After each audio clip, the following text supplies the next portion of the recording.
बात के एक असिस्टेंट कमिश्नर ऑफ पुलिस विशाल धूमे ने जिस पुलिस डिपार्टमेंट के ऊपर एक बदनुमा दाग लगाया है, पूरी पुलिस फोर्स को जिस तरीके से उसने बदनाम किया है शराब के नशे में। 2 दिन पहले की घटना है कि जब उसने रात में एक महिला के साथ छेड़छाड़ की, फुल नशे के हालत के अंदर था और उसके घर पे ज़बरदस्ती गया, घर में ज़बरदस्ती घुसा, वहाँ पे जितने भी उसके परिवार के लोग थे उन्हें मारना शुरू कर दिया। तो ये पुलिस डिपार्टमेंट को ये शोभा नहीं देता है। मैं आज उस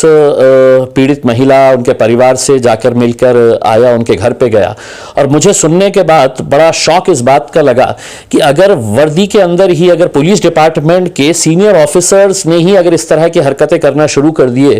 तो क्या मैसेज जाएगा समाज के अंदर? फिर लोग किसके पास जाएंगे अगर इस तरह की घटनाएं होती रहेगी करके। हमारी ये उम्मीद थी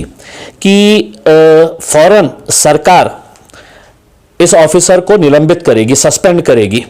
लेकिन कहीं ना कहीं हमें यह लगा कि आज जब उनके परिवार वालों से बात किया तो उनके परिवार वालों ने यह बताया कि हमने जब 112 नंबर के ऊपर फ़ोन किया, पुलिस की गाड़ी आई, पुलिस की गाड़ी ने है तो उनको लेकर गई, तो लेकर जाकर जिस पुलिस ऑफिसर जो शराब के नशे के अंदर धुत महिलाओं के साथ छेड़छाड़ कर रहा है, वहाँ के परिवार वालों को बुरी तरीके से मार रहा है, अपने पास बंदूक रखा हुआ है, तो ये हालात के अंदर पुलिस वालों ने उसे अपनी गाड़ी के अंदर बिठाए और बिठाकर ले जाकर रात में उसे अपने घर के ऊपर छोड़कर आ गए। जबकि कानून ये कहता है कि उसे फौरन पुलिस स्टेशन में ले जाना चाहिए था, उसके ऊपर केस रजिस्टर होना चाहिए था, केस इमीडिएट रजिस्टर होकर उसको हॉस्पिटल ले जाकर वो शराब के नशे के अंदर धुत है उसकी रिपोर्ट लेना। लेकिन पुलिस ने ऐसा ना करते हुए क्या किया, तो उसको घर पर छोड़ दिया। घर पर छोड़ने के बाद में जब यह हंगामा बहुत ज्यादा बढ़ा तो महाशय वापस आए और महाशय वापस आने के बाद फिर उनके शराब का तो नशा खत्म हो चुका था उस पे। जब अदालत के अंदर उसे पेश किया गया तो क्यों अदालत के अंदर पुलिस ने इस बात की मांग नहीं की कि हमको इसका कस्टडी चाहिए करके,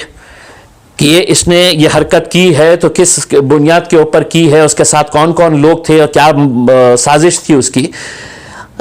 अगर ऐसे घिनौने अपराध के लिए हम अदालत का सम्मान करते हैं, अदालतों के फैसले का सम्मान करते हैं, लेकिन अगर ये कोई सामान्य आदमी अगर करता तो शायद अदालत उसको बेल नहीं देती, पुलिस उसकी बेल की विरोध करती। लेकिन एक पुलिस ऑफिसर है तो तुम इस तरह का इसके साथ अगर रवैया करेंगे। मैंने ये पूरी घटना उनके परिवार वालों के सुनने के बाद मैंने वहीं से ही महाराष्ट्र के director general of police Rajnish Seth साहब से मैंने बात किया और रजनीश सेठ साहब को 2 टूक मैंने ये कहा कि अगर आपके पुलिस डिपार्टमेंट के इस तरह के अंदर ऐसे ऑफिसर्स अगर मौजूद है और पुलिस डिपार्टमेंट अगर उसे बचाने की कोशिश कर रहा है तो सुनिए, फ्राइडे के दिन 20 जनवरी को औरंगाबाद हम बंद मनाएंगे और दोपहर में क्रांति चौक से लेकर पुलिस कमिश्नर ऑफिस तक एक मोर्चा लेकर आएंगे। अगर एक पुलिस ऑफिसर इस तरह की हरकत करता है और 2-3 दिन तक कोई कार्रवाई नहीं होती है तो क्या देवेंद्र फडणवीस साहब जिनके पास गृह मंत्रालय है सो रहे हैं? क्या मुख्यमंत्री जो इतने आदर्श उसूलों की बात कर रहे हैं वो सो रहे हैं? क्या ये सारे नेता, सारा पुलिस डिपार्टमेंट जो महिलाओं की सुरक्षा के बारे में बात करता है, अगर आप ये एफआईआर पढ़ेंगे, इस एफआईआर के अंदर उस महिला का अगर बयान पढ़ेंगे आप कि महिला के साथ उसने गाड़ी में बैठकर किस तरह की हरकत उसके शौहर के सामने की, तो किसी का भी खून खौलेगा। मेरा यह कहना है कि अगर इसको कल तक का हम पुलिस डिपार्टमेंट को समय दे रहे हैं, अगर कल तक ये ऑफिसर सस्पेंड नहीं हुआ तो औरंगाबाद सिटीजन्स, उसमें तमाम राजनीतिक पक्ष के लोग रहेंगे, तमाम सामाजिक संगठन के लोग रहेंगे, तमाम महिलाएं रहेगी, पुरुष रहेंगे और जो शहरवासी है वो सभी लोग सड़क के ऊपर आएंगे, क्रांति चौक से लेकर पुलिस कमिश्नर ऑफिस तक मोर्चा निकालेंगे और उस दिन औरंगाबाद बंद का भी हम ऐलान कर रहे हैं। तो इसीलिए महाराष्ट्र की पुलिस को हम कल तक का समय दे रहे हैं। अगर ऐसे ऑफिसर्स को अपने डिपार्टमेंट के अंदर रखना है तो आप अपनी छवि खराब कर रहे हैं, इनको निकालकर बाहर फेंकिएगा। शराब के नशे के अंदर 12 बजे 12:30 बजे कैसा शराब पीते बैठा था वो। एसीपी है तो मैं कुछ भी कर लूंगा, किसी के साथ भी कुछ कर लूंगा, और वीडियो एविडेंस है। हम ये नहीं कह रहे हैं कि उन्होंने हमको सुनाए है करके, पूरा वीडियो सीसीटीवी के अंदर मौजूद है, होटल का वीडियो मौजूद है, उनके घर के ऊपर पूरे हर फ्लोर के ऊपर सीसीटीवी मौजूद है कि कैसा रात में 2-2:30 बजे वो परिवार वाले उठ के आ रहे हैं, उसके सामने हाथ पैर जोड़ रहे हैं और वो बुरी तरह से उन्हें मार रहा है। तो क्या ये पुलिस है या गुंडागर्दी का राज चल रहा है? ये अगर ये नहीं अगर होता है तो आप फ्राइडे तक देखिएगा कि औरंगाबाद वासी सड़क के ऊपर निकल के आएंगे और पुलिस डिपार्टमेंट को बताएंगे कि अगर तुम गलत जा रहे हैं तो हम तुम्हें भी सही करेंगे करके।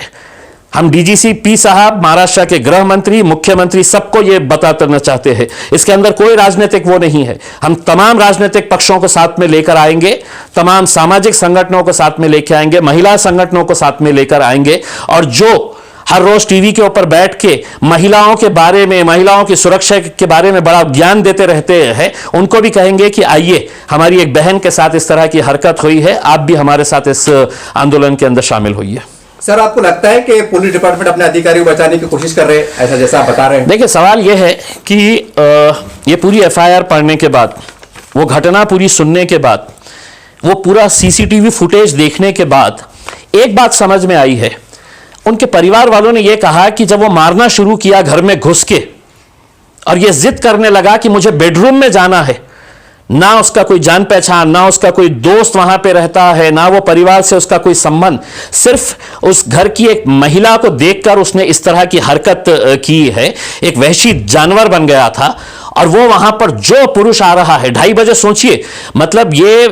वहां पे एक बुजुर्ग महिला थी, ये जो लड़का है उसकी माताजी से मैं मिला तो वो कहे कि 2-2:30 बजे हम उसके हाथ जोड़ रहे, हमें ऐसा लग रहा है कि हमारे बच्चे ने ऐसा क्या कर दिया है कि एसीपी घर में घुस के आके सबको मार रहा है करके। तो पुलिस का काम था कि पुलिस की गाड़ी आई वहां पे, पुलिस की गाड़ी आने के बाद उसको पुलिस स्टेशन नहीं लेके गई है, साहब को उसके घर पे छोड़ दिया गया है। अब यहां के पुलिस डिपार्टमेंट को, मैं खुद डीजीपी साहब से कहूंगा कि जो भी पुलिस ऑफिसर्स आए थे इसको लेने के लिए, आपके साहब को, मेहमान को लेकर गए घर पे ले जाके, उनके ऊपर भी कार्रवाई होनी चाहिए, क्योंकि कानून अगर उसके लिए है तो कानून मेरे लिए भी है। जो कानून मेरे लिए बना हुआ है वो कानून उसके लिए भी होगा। तू वर्दी के अंदर होगा, तू असिस्टेंट कमिश्नर ऑफ पुलिस, लेकिन कानून तेरे लिए भी बराबर है। इसीलिए इसके अंदर कोई समझौता नहीं किया जाएगा। औरंगाबाद वासियों से मैं अपील करूंगा कि एक मर्तबा तुमको सड़क के ऊपर आना पड़ेगा। अगर पुलिस अगर इमीडिएट इसके ऊपर फैसला ले लेती तो शायद हमको यह कदम नहीं उठाना पड़ा होता उसमें, लेकिन पुलिस भी खामोश बैठी है। पूरा एविडेंस देखने के बाद, पूरा सीसीटीवी फुटेज देखने के बाद, तो कहीं ना कहीं एक सवाल पैदा होता है कि एक वर्दी वाला दूसरे वर्दी वाले को बचाने की कोशिश कर रहा है, वो कितनी भी गुंडागर्दी कर ले करके, लेकिन वो करेंगे गुंडागर्दी, हम खतई बर्दाश्त नहीं करेंगे। और मेरे जिले के अंदर, मेरे शहर के अंदर मैं खतई बर्दाश्त नहीं करूंगा ये सब चीज।